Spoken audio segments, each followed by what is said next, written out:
ভাবে সত্য কথা ভাই, ইয়াত কংগ্ৰেস কোন আছে? কংগ্ৰেস ইয়াত মানে কোনো নামো নিচান নাই ভাই। ইহঁতে খেলাৰ নামত খেলিছে, প্ৰাৰ্থী দিব লাগে বুলি দিছে, কিন্তু ভোটটো নাপায় তেওঁলোকেও জানে।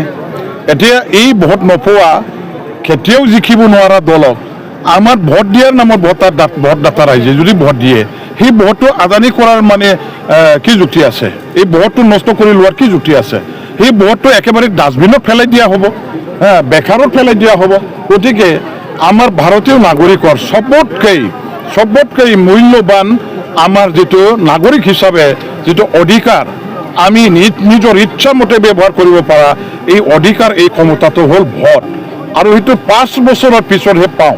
গতিকে ইমান কিমতি, ইমান মূল্যৱান এই বস্তু, আমাৰ অধিকাৰ, আমাৰ পৰিচয়, আমাৰ শক্তিটো আমি কিয় অযথা বেকাৰত আমি কিয় পেলাম?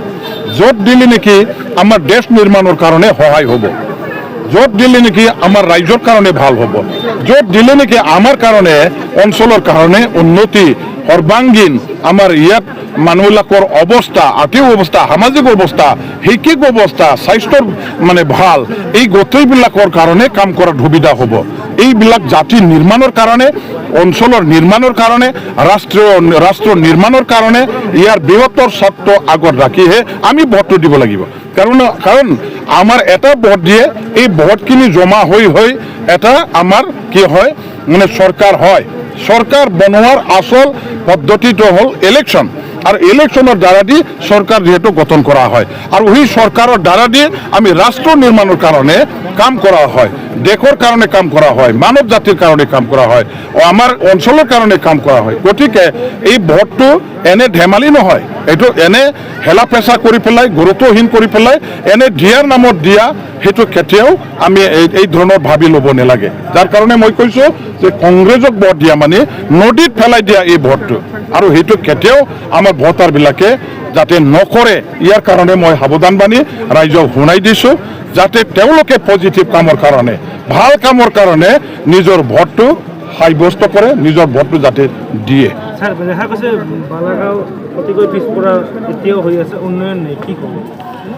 চাওক, বালাগাঁও অঞ্চলটো আচৰিতজনক ঘটনাটো হ'ল যে এই বালাগাঁও গাঁৱৰ চাৰিওপিনে যিবিলাক গাঁও আছে, সেই গাঁওসমূহ কছাইগাঁও 1 নম্বৰ সমষ্টিৰ লগত অন্তৰ্ভুক্ত হৈ আছে।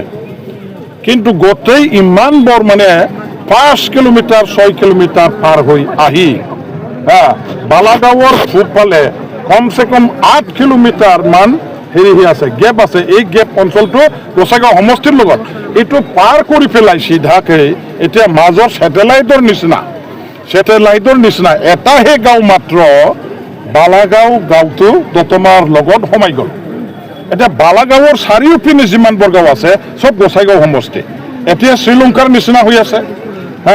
আমাৰ মানে ভাৰত মহাসাগৰৰ মাজত থকা এই শ্ৰীলংকা যেনেকুৱা ধৰণৰ দ্বীপ, এনেকুৱা ধৰণৰ বালাগাঁওটো আজিৰ দিনটোত দ্বীপৰ নিচিনা হৈ আছে।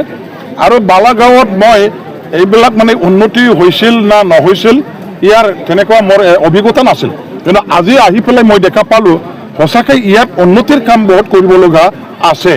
যোৱা 5টা বছৰত UPPৰ নেতৃত্বত BTCত চৰকাৰ আছিলে, তেওঁলোকৰ জনপ্ৰতিনিধি আছিলে, ইয়াত চৰকাৰ আছিলে, তেওঁলোকৰ BCDC member chairman, TCLCC member chairman, তেখেতসকলৰে মানুহবিলাকে ইয়াত কাম কৰাৰ ক্ষমতা হাতত লৈ পেলাই 5টা বছৰত আছিলে। কিন্তু দেখা গ'ল যে এই যোৱা 5টা বছৰত বালাগাঁও গাঁৱলৈকে অহা যিবিলাক ৰাস্তা আছে, মই ক'ব বিচাৰোঁ 5টা পাথৰো ইয়াত পেলাই দিয়া হোৱা নাছিল, 5 ঠেলা ইয়াত বালিও পেলাই দিয়া হোৱা নাছিল। উন্নয়নৰ কাৰণে এই অঞ্চলটো তেখেতসকলে কেতিয়াও চিন্তা কৰা নাছিল, যাৰ কাৰণে এই বালাগাঁও অঞ্চল আজি উন্নয়নৰ পৰা বঞ্চিত হ'ব লগা হ'ল, পিছ পৰি থাকিব লগা হ'ল। একো ৰাস্তা ঘাট তেনেকুৱা দলং বান ভাল হোৱা নাই। ইয়াত এটা সমস্যা ডাঙৰ আছে, এই সমস্যা হ'ল আমাৰ খাথিৰাম বানৰ ওপৰতে বালাগাঁও গাঁৱৰ লগতে আশে পাশে যিবিলাক গাঁও আছে, এই গাঁওসমূহে নিৰ্ভৰ কৰে। খেতিয়কবিলাকে এই খাথিৰাম বানৰ পানী দিয়ে তেওঁলোকে খেতি পথাৰলৈ পানী লৈ যায়, ইয়াৰ পানী দি আবাদ কৰে, খেতি কৰে, আৰু এই খেতি দিয়ে তেখেতসকলে উৎপাদিত সামগ্ৰীৰ দ্বাৰাই ইহঁতে আজি ঘৰ সংসাৰ চলায়। নিজৰ পোহপাল মানে ল'ৰা ছোৱালী পোহপাল কৰে, নিজৰ ল'ৰা ছোৱালীবিলাকক শিক্ষা দীক্ষা দি আছে, বজাৰত লৈ গৈ 2-4 অনা হ'লেও তেখেতসকলে বিক্ৰী কৰি পেলাই কামাই কৰে। আজি এই ফাতিৰাম বান্ধটো নথকাৰ কাৰণে ইয়াত আমাৰ খেতিয়কবিলাকে জলসিঞ্চনৰ ব্যৱস্থা নাই কাৰণে ইয়াত খেতি বাতি ভালকৈ কৰিব নোৱাৰে, আৰু খেতি বাতি নোহোৱাৰ কাৰণে তেওঁলোকে আজি যিহেতু ভুগিব লগা হ'ল, তেওঁলোকৰ আৰ্থিক অৱস্থা শোচনীয়, তেখেতসকলৰ খেতি বাতি এতিয়া কৰাৰ কোনো ব্যৱস্থা সুবিধা নাই। এইটো আজি গাঁৱৰ ৰাইজে কৈছে। আমি এতিয়া চৰকাৰত আছোঁ, আমাৰ BTC চৰকাৰ আছে, 4.5 বছৰ আমাৰ হাতত আছে। নিশ্চয়কৈ BTC গভৰ্ণমেণ্টৰ ফালৰ পৰা এই খাতিৰাম বান্ধটো নিৰ্মাণ কৰিবৰ কাৰণে আমি ইলেকশ্যনৰ পাছতে নিশ্চয় ব্যৱস্থা লোৱাৰ আমাৰ সুবিধা আছে। ৰাইজে সেইটো ভালকৈ স্পষ্টকৈ বুজি পায়। গতিকে এই ধৰণৰ বহুত সমস্যা আছে। এইবিলাক সমস্যা আমি উইলিয়াম নাৰ্জাৰী এই অঞ্চলৰ এতিয়া MCLA হয়, তেওঁ বহুত কাম কৰা, বহুত জানা ল'ৰা, বহুত অফিচিয়েল কাম কাজ জানা ল'ৰা, আৰু ময়ো আছোঁ। আমি 2 দাদা ভাই, উইলিয়াম নাৰ্জাৰী এণ্ড ৰবিৰাম নাৰ্জাৰী, এই নাৰ্জাৰী 2 হাত মিলিয়া আমি এই জায়গায় কাম কৰিম, উন্নতি কৰিম। সেইটো মই আজি আপোনালোকৰ ওচৰত মানে আপোনালোকৰ সন্মুখত থিয় দি পেলাই এইটো প্ৰতিশ্ৰুতি প্ৰদান কৰিছোঁ।